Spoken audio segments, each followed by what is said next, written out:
ఇంకో ఇద్దరు ఉన్నారు. తీర్మాన్ మల్లన్న గారు మీరు కూడా కానీ మధుర ఒకటేసారి చెప్పండి. సార్ ధన్యవాదాలు సార్. మొదటిసారిగా ఈ సభలో మాట్లాడే అవకాశం కల్పించినటువంటి తమరికి కృతజ్ఞతలు తెలియజేస్తూ, సార్ పెద్దలు జీవన్ రెడ్డి గారు చెప్పినట్టుగా గంధమల్ల రిజర్వాయర్కి సంబంధించినటువంటి అంశం సుదీర్ఘకాలంగా పెండింగ్లో ఉంది సార్. అది నా సొంత మండలంలో ఉన్నటువంటి ప్రతిపాదిత రిజర్వాయర్ సార్. అక్కడ గత కొంతకాలం నుంచి కూడా ల్యాండ్ యాక్విజిషన్ ప్రాబ్లం ఉందని చెప్తూ వస్తూ ఉన్నారు.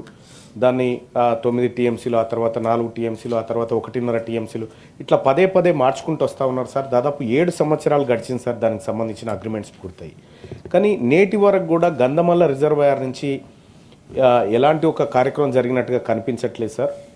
సో గత పాలకుల నిర్లక్ష్యమా ఏం జరిగింది అనేది పక్కన పెడితే, వాస్తవానికి అక్కడ ఉన్నటువంటి ఆ ఆలేరు నియోజకవర్గానికి ఉన్నటువంటి ఏకైక ఒక పెద్ద సోర్స్ అవుతుంది సార్ గంధమల్ల రిజర్వాయర్ జరిగితే.